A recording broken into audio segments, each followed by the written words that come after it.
bien bonjour, je suis ravie de vous retrouver pour cette nouvelle émission, notre 3140, avec un grand témoin. C'est la dernière édition de notre saison qui était consacrée à l'engagement. 3140, c'est notre petit clin d'œil à PI, notre laboratoire d'innovation positive. Et donc 3140, c'est 52 minutes, donc c'est une petite heure ensemble. Je m'appelle Barbara Carrière, je suis associée d'Eurogroup Consulting et je suis responsable de ce laboratoire d'innovation. Donc cette année, autour de l'engagement, qu'avons-nous fait? Nous avons d'abord publié un ouvrage sur engagement au pluriel, agir, incarner, transmettre. Au-delà de cette publication, nous en avons fait une fresque, la fresque de l'engagement, qui a été déployée auprès d'une centaine de fresqueurs, qu'ils soient français ou à l'international. Et puis nous avons consacré plusieurs de nos émissions à des experts pour explorer en fait diverses facettes de l'engagement. Avec Léa Mcanas, nous nous sommes plongés dans l'engagement comme école de vie. Nous avons décrypté les ressorts infinis de l'engagement des adolescents et des jeunes adultes pour des causes qui leur tiennent à cœur, et en particulier l'accompagnement de leurs homologues touchés par le cancer. Avec Marie-Caroline Schur, dépendante à 100%, mais se déclarant autonome à 1000%, nous avons décortiqué les sujets de la différence, de la diversité comme richesse des entreprises. Et aujourd'hui, Jessica Matois-David nous fait le plaisir de témoigner. Alors Jessica, tu es cofondatrice de NMW Ventures, qui est un start-up studio spécialisé dans la deep tech. Tu présides la société Fargo Consulting, que tu as fondée pour accompagner les entreprises dans la lutte contre le commerce illicite dans le monde. Tu es également cofondatrice de Nemo, une association dédiée à l'entrepreneuriat des femmes. Et bien sûr, tu accompagnes d'autres associations et tu es d'ailleurs au bord de ces associations et tu vas en détailler le parcours tout à l'heure. Bref, au travers de tes 1001 engagements de vie, tu t'es forgé une philosophie autour de la confiance, la responsabilisation et la transmission que tu vas nous partager. Jean-Baptiste Anat, qui est associé d'Eurogroup Consulting, qui pilote notre practice RH, Management et People, se fera un plaisir de mener le dialogue avec Jessica. Donc sans plus tarder, ce 3140 s'annonce très éclairant et inspirant et je leur laisse la parole. Merci à vous. Jessica, bonjour. Bonjour Jean-Baptiste. Alors, avant de détailler ton parcours, nous souhaiterions d'ores et déjà savoir ce que la notion d'engagement revêt à tes yeux.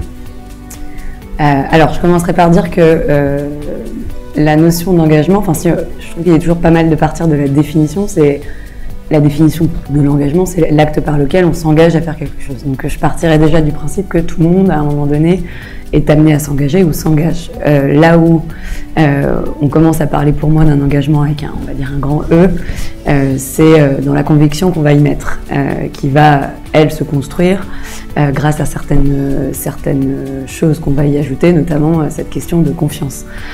L'engagement au sens un peu plus, pour moi c'est ça, c'est d'être convaincu de l'objectif qu'on va servir et à un moment donné d'essayer d'en servir un maximum.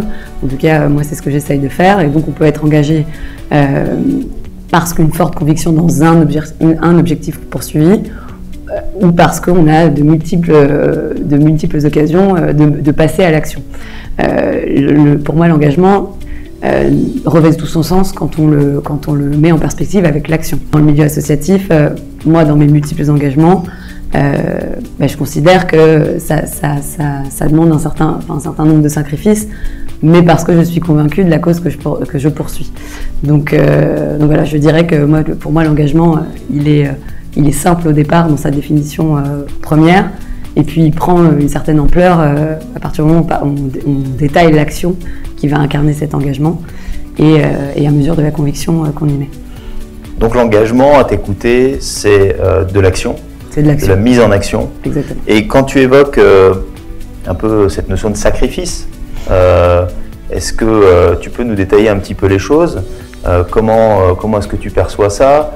Parce que c'est très fort quand même comme terme. Alors le sacrifice, le mot est peut-être effectivement un peu fort, c'est dans le sens où la notion d'engagement, je la corrèle aussi à donc, la confiance, et la confiance en allant plus loin, la fiabilité.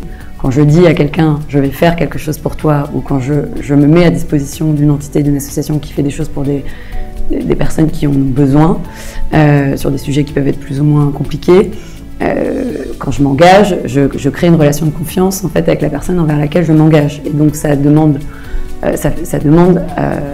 ensuite à ce que je sois fiable.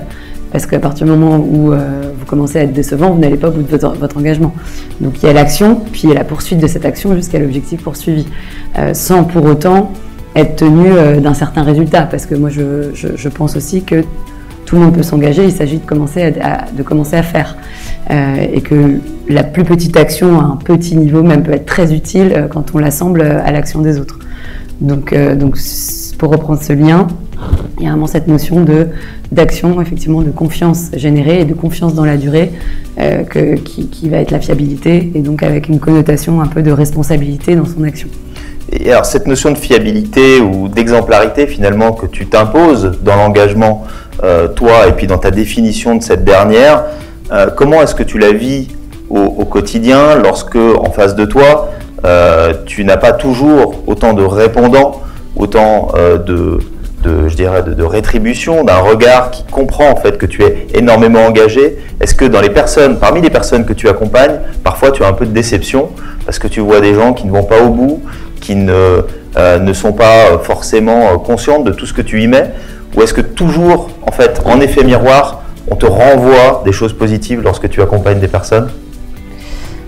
Alors, je dirais que moi, dans tous les engagements que j'ai, ce qui me frappe, et ça m'amènera à la vraie réponse, mais ce qui me frappe, que ce soit dans le milieu de l'entrepreneuriat, que ce soit dans le milieu des violences sexistes et sexuelles, que ce soit dans le milieu de la lutte contre le racisme et l'antisémitisme, c'est parfois cette solitude en fait, qu'on va retrouver chez les gens, qu'on va être amené à accompagner. Le problème, il est parfois juridique, il est parfois technique, financier, mais ce qui va quelque part être assez commun à toutes les causes qui me sont chères, c'est qu'en face de moi, j'ai souvent des gens qui sont très seuls. Et c'est pour ça que je dis qu'on peut commencer très bas, parce que juste de temps en temps répondre, prendre du temps, prendre 30 minutes pour expliquer quelque chose qui nous semble très simple à quelqu'un qui le voit comme une montagne, alors c'est très... C'est fou en fait l'effet que ça peut avoir et donc là de ce point de vue-là, effectivement, j'ai quand même plus souvent un accueil, un retour favorable, mais je le fais pas pour ça. Moi, l'objectif après, c'est que ces personnes, en tout cas toutes celles qu'on peut accompagner dans les différentes structures où je suis, c'est qu'elles soient autonomes. Donc après, la route est longue, c'est pour ça cette question de fiabilité. Mais en revanche, première chose, c'est que d'être là, juste d'être là, et parfois juste écouter, quel que soit le sujet. On a déjà, et l'impact, on le ressent, parce que c'est vrai que moi, c'est vrai que ces messages que je reçois, parfois j'en pleure quasi, tellement on me dit que c'est fou, j'ai juste pris 10 minutes, pour moi c'est rien. C'est pour ça, encore une fois, je pense que tout le monde peut s'engager, parce que moi je le fais à outrance, mais en fait, même si on le fait une fois par mois, une fois par an, on le fait en fait. Et si tout le monde fait ça, quelque part, déjà on répond à ce grand problème qui est la solitude, toute problématique confondue, traitée par des associations. Et parfois, c'est pas suffisant. Effectivement, j'ai aussi, dans certains cas, des situations assez cocasses où je me fais même engueuler. On y reviendra peut-être. Alors, sur la notion de transmission, peut-être pour conclure sur cet aspect définition et concept, est-ce que pour toi, c'est finalement la mise en action de tes engagements? Est-ce que c'est pas là que ça devient le plus fort? C'est lorsque tu sens que tu as transmis quelque chose et que ces notions de confiance, de responsabilisation, elles deviennent ancrées chez les personnes que tu accompagnes. Qu'est-ce que cette notion de transmission évoque chez toi quand on parle d'engagement? Au-delà de la transmission, je dirais que c'est vraiment essayer d'autonomiser et de donner les armes. Moi, je crois beaucoup je parle beaucoup, en tout cas dans mon cadre plutôt entrepreneuriat, de ressources. En fait, je crois qu'il faut essayer de doter les gens de ressources suffisantes et nécessaires pour avancer tout seul. Alors ça prend plus ou moins du temps et ça demande plus ou moins de moyens selon la question qu'on va être amené à traiter. C'est-à-dire que la ressource que je vais devoir essayer de donner à une femme qui est victime de violences sexistes et sexuelles graves versus celle que je vais devoir donner à un entrepreneur qui monte une SAS, on n'est pas du tout sur les mêmes ressources, mais en tout cas c'est vraiment la question de la ressource. On est tous dotés au départ d'un certain nombre de ressources personnelles, matérielles, qui font que voilà, on va arriver à certaines situations ou pas.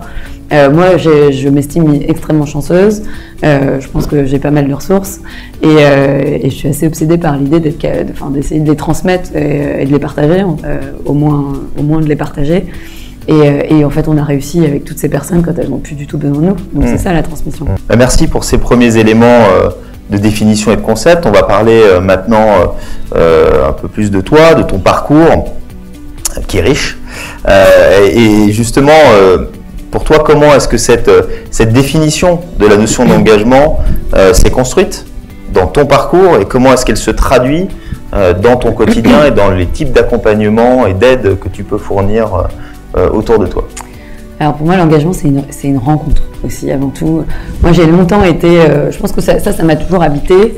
Je me suis toujours considérée très chanceuse, alors que j'ai pas... moi, j'ai grandi dans une famille monoparentale.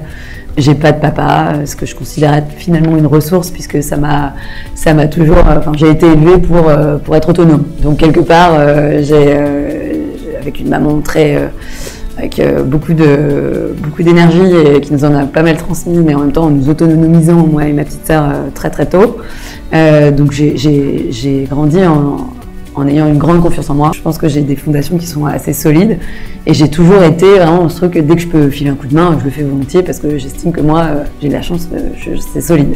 Mais après on se dit, comment je peux les partager, où je peux m'engager quand on a ça cheville au corps. Alors moi, ma première matérialisation de ce truc-là, ça a été je vais être avocat. Parce qu'en fait, voilà, il n'y a que comme ça, je vais faire du pénal. Et c'était pour moi la meilleure façon de...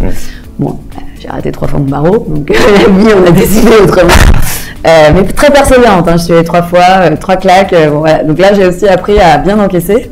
Je me suis dit qu'il fallait donner du sens à tout ça, mais ça, c'est une autre histoire. Et donc, j'ai commencé, moi, après ma vie professionnelle, dans ce que très bien décrit Barbara, donc tout ce qui est protection des marchés, puis ensuite, j'ai monté ma boîte, puis maintenant, je monte un fonds. Tout s'est très bien passé par la suite, mais je me suis toujours dit, mais comment je veux... Et un jour, j'ai rencontré cette femme extraordinaire qui s'appelle Élise Bogossian. Je l'ai rencontrée très bizarrement, parce que j'étais déjà engagée dans une association, un réseau féminin. Je vous raconte l'anecdote, je pense que c'est un peu plus parlant. Et je la vois dans une émission de télé, et moi j'étais chargée d'organiser des dîners-débats dans un réseau féminin qui réunissait des femmes avec des carrières, qui ont des postes à responsabilité, avec l'idée de partager un peu les guidelines, les bonnes pratiques.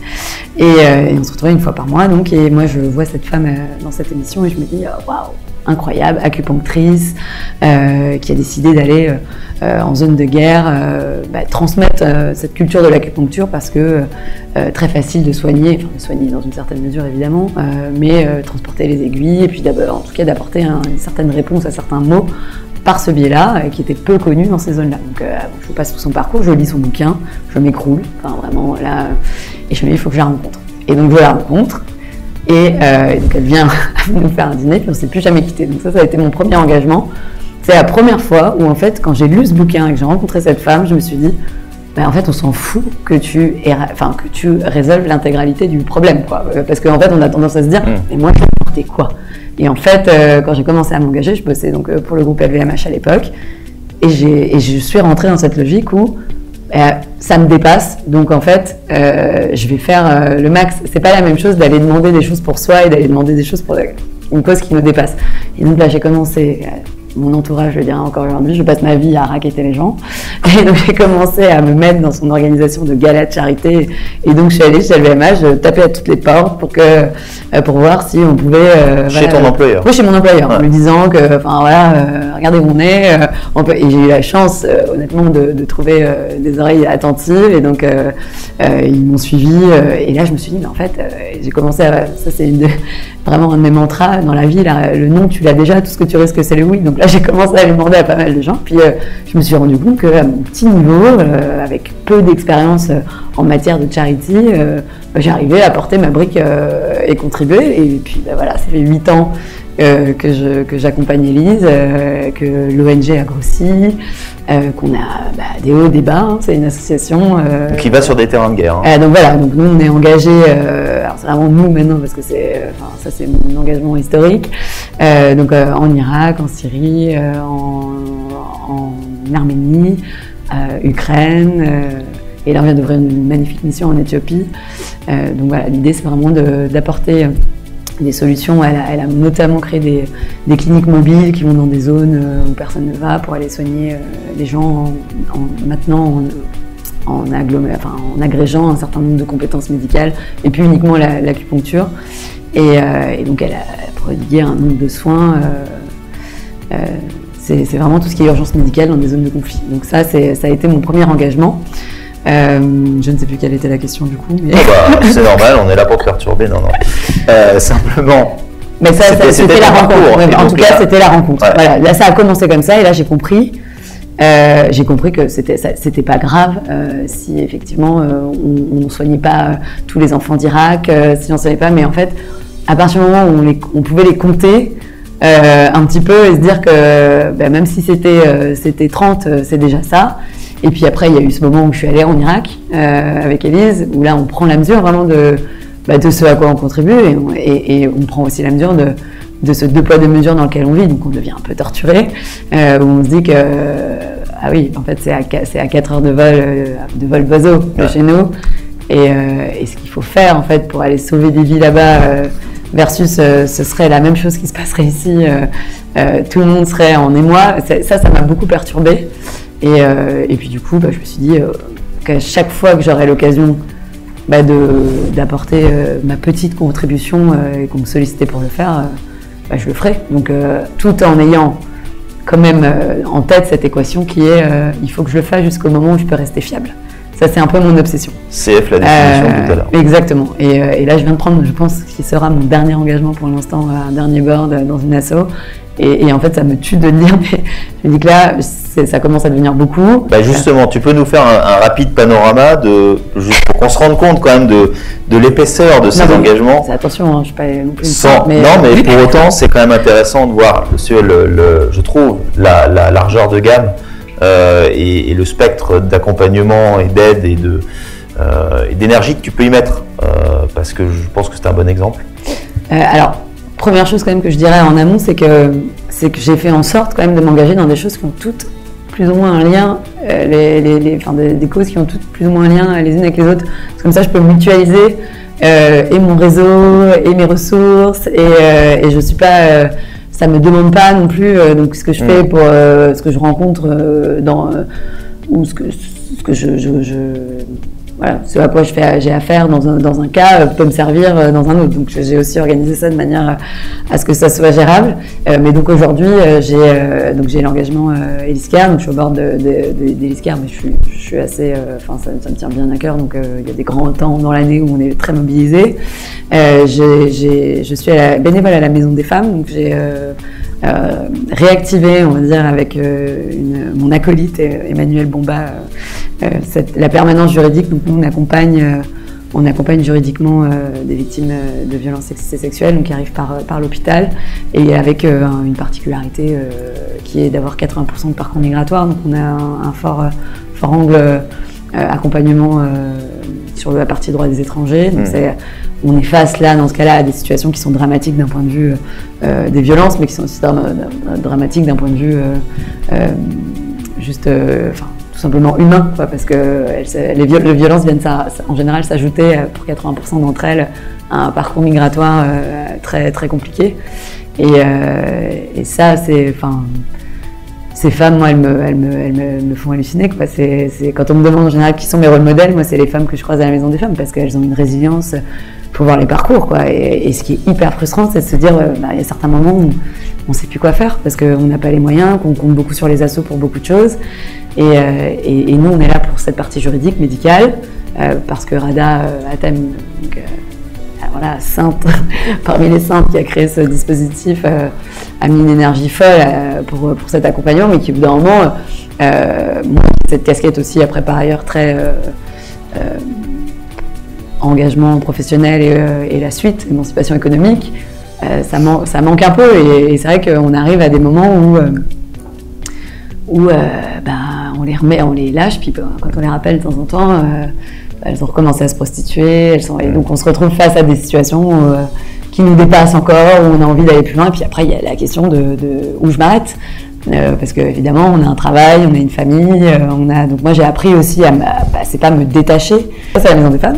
Et ensuite j'ai Nemo. Nemo, ça c'est une asso que j'ai créée il y a 1 an et demi, qui elle est dédiée à la question de l'entrepreneuriat des femmes. Et donc la clé de voûte de cette association, c'est un programme recherche-action qui a vocation à devenir, j'espère, un vrai think tank sur la question de l'entrepreneuriat et du genre, avec un angle vraiment de la ressource. Donc on a vraiment cette démarche plutôt scientifique, parce que l'idée c'est de faire un pont recherche-action, de créer vraiment un socle de données qui va permettre de faire évoluer la ressource à disposition de ceux qui deviendront des entrepreneurs ou des intrapreneurs en entreprise. Donc de la capacité à se projeter en étant enfant à la réalisation d'une démarche entrepreneuriale, puisque nous on est vraiment habité non pas par la photo d'arrivée, mais par la ligne de départ.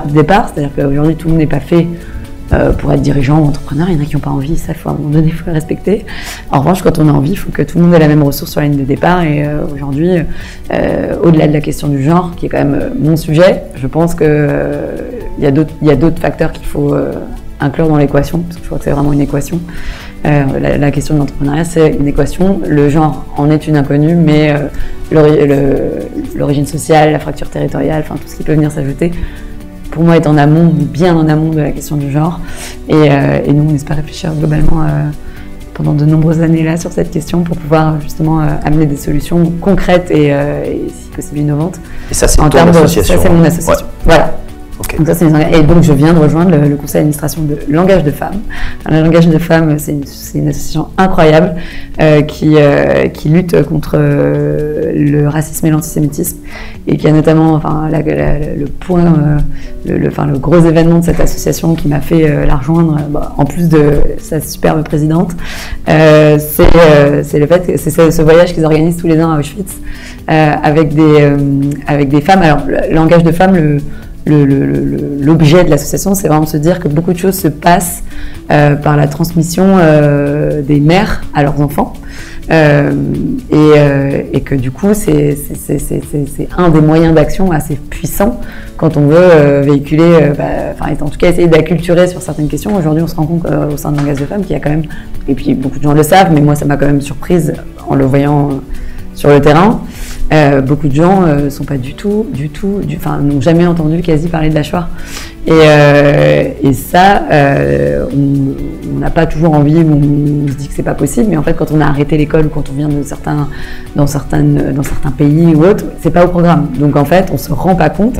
Et donc, dans certaines familles, sont véhiculés certains messages antisémites avec lesquels les gens grandissent, mais parce que au départ c'est un manque de connaissances, et puis on nourrit le concept, on nourrit. Et donc là, l'idée de cet asso, c'est vraiment de venir essayer autant que faire se peut par les mères d'améliorer la transmission sur certains de ces sujets, et en tout cas plus généralement sur la question du racisme et de l'inclusion.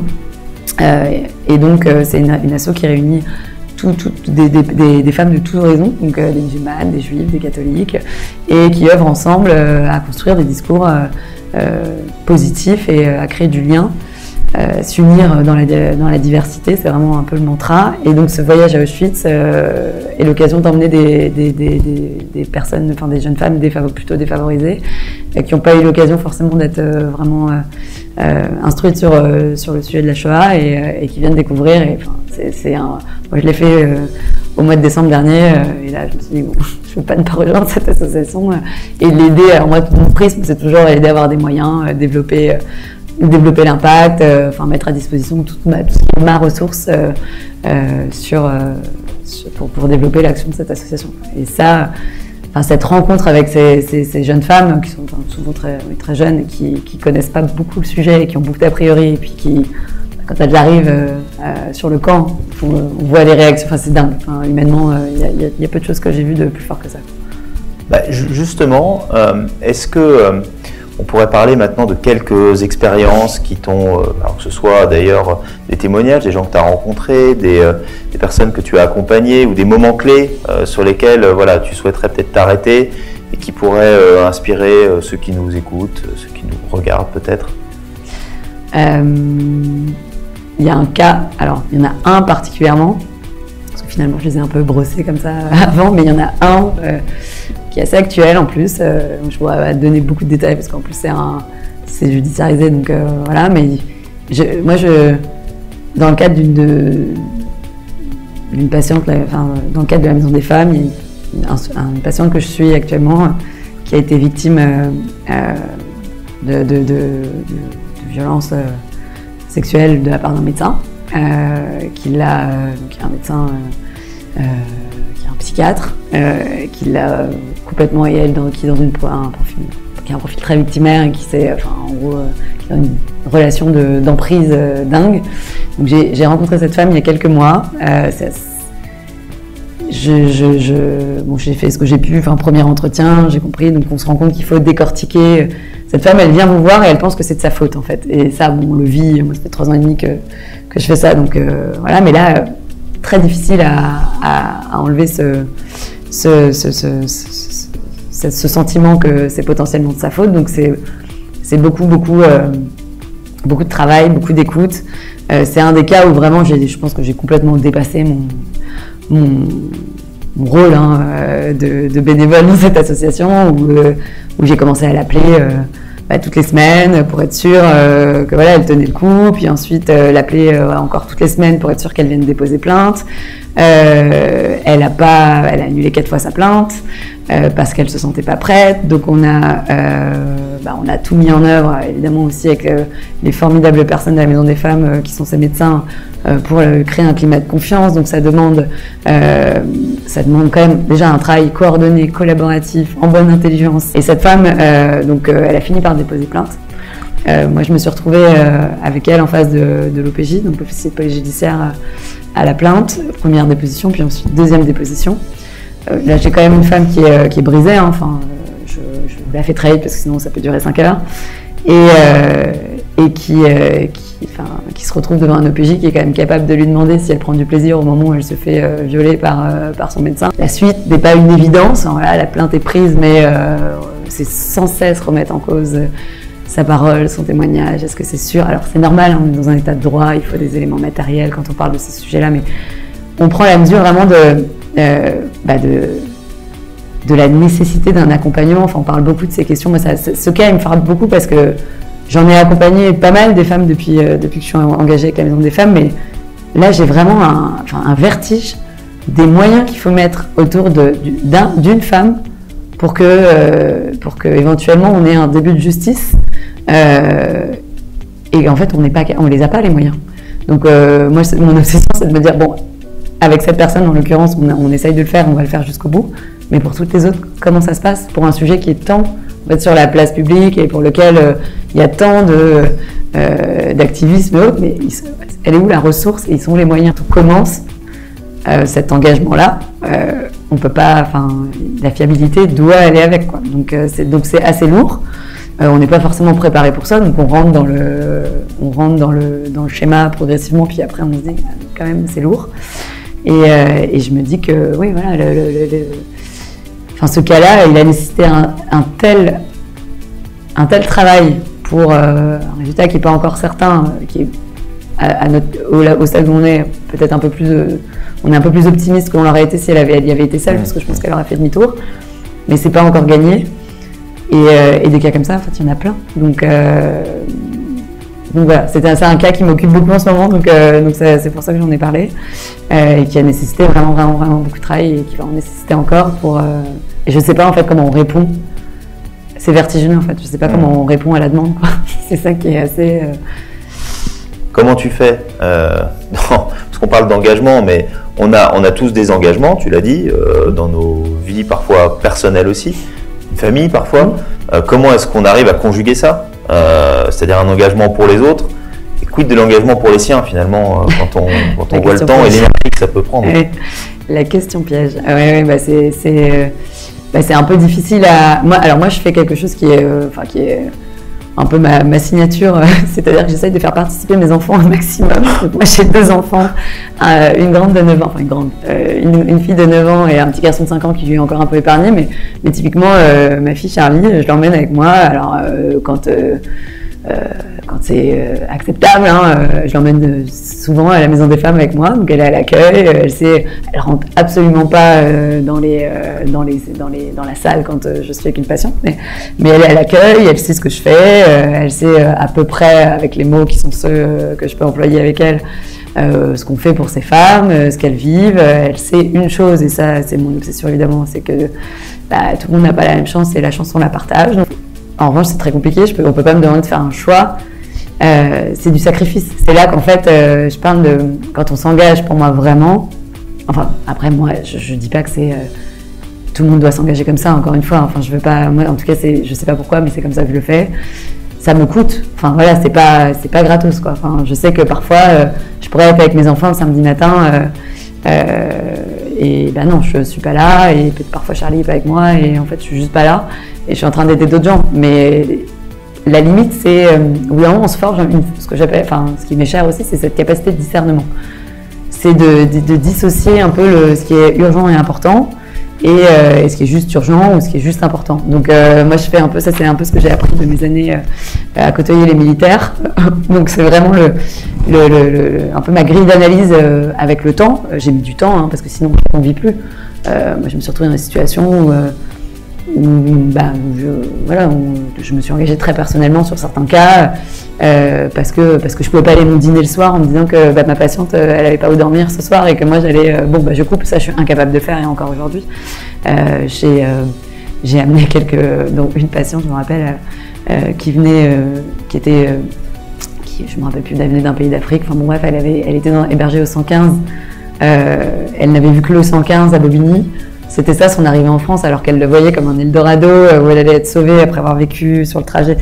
Je l'ai emmenée voir la Tour Eiffel. Enfin, pareil, encore un samedi après-midi, j'aurais pu être avec mes enfants, mais en fait, elle s'est effondrée en larmes, moi aussi. Je veux dire, après, quand je le raconte à mes enfants, c'est hyper fort. Peut-être pour arriver vers quelque chose qui permet de parler un petit peu d'une de tes expériences sur l'accompagnement de l'entrepreneuriat féminin. Est-ce que tu peux nous donner un témoignage, quelque chose d'un peu fort que tu as vécu, qui l'a aussi peut-être alors c'est moins fort, c'est plus technique, c'est plus financier. Merci de me rappeler ça.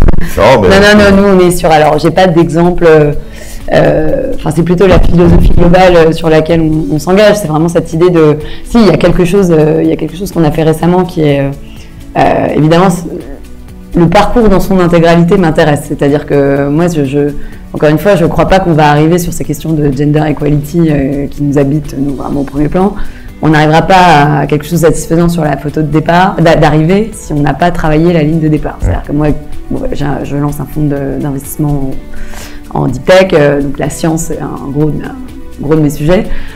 On ne va pas avoir 50% de femmes qui pitchent devant des fonds deep tech quand on n'en aura pas 50% qui s'engagent dans des voies scientifiques. Donc nous, notre idée, c'est de travailler toute cette chaîne-là, et donc on a un programme là qu'on va lancer bientôt qui va être à destination d'enfants, de profils plus jeunes. Et on a organisé là récemment avec le campus des métiers et qualifications, et donc grâce à une de mes complices favorites, Emmanuelle Oudéa, qui est tout aussi engagée que moi,